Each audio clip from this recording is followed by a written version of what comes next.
we're going to go into our dishonorable mentions.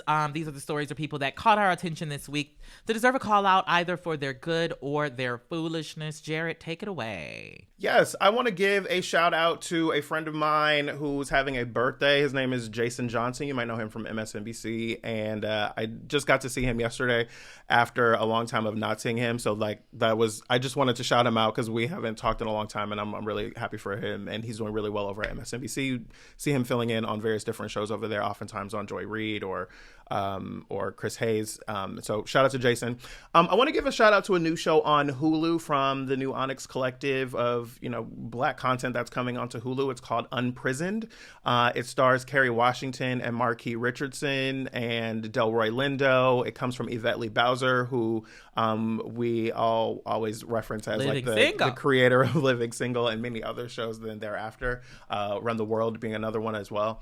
And so want to celebrate that show. It is about Kerry's character plays a woman whose father is coming out of prison after being in prison most of her life. And he's returning to the world, and she is, having to take care of her dad.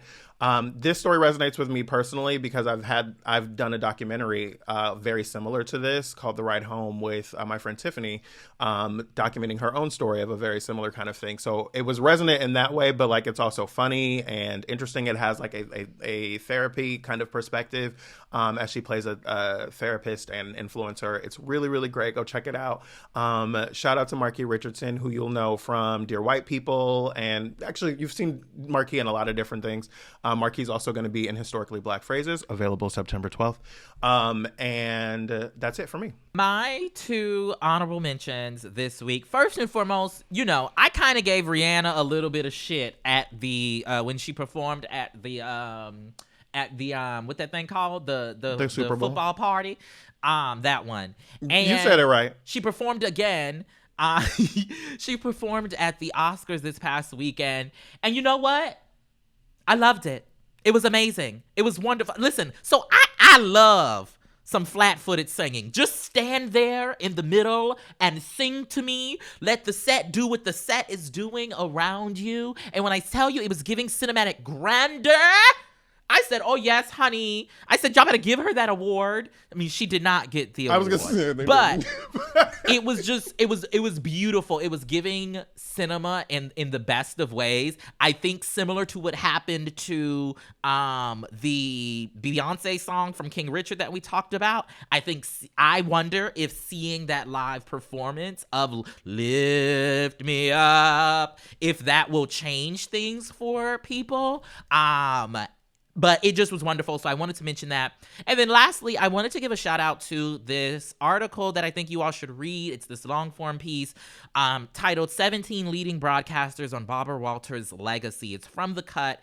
They gave the author space to write, honey. It is a long form, and I love when the girls get space to write, okay? But it's a really interesting look, not only at Barbara Walters and her legacy, but also about the things that women in particular in broadcast news have had to deal with and continue to have to deal with and navigate to have any sort of success. And it interviews all of your favorites, Gayle King and Connie Chung and literally everybody, Soledad O'Brien, Joyanne Reed, Tamron Hall, all of the girls are in this piece. It's really, really well done. Please check it out.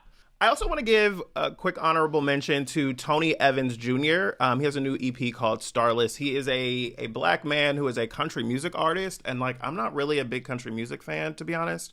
But his publicist was persistent and sent the email multiple times, and I listened to it, and it was really, really beautiful, and I had a great time listening to it. It's called Starless. You can get it wherever you stream your music. His name is Tony Evans Jr., and it's really, really, really great music. And lastly, I want to give a shout out to the Oscars. I'm a production design lover. The production design of the Oscars this year, that Rihanna performance, the various different ways that they used that production design, I just thought it was incredible this year. They did a really, really fantastic job, and I probably want whoever did that to do it when I host the Oscars in 2028.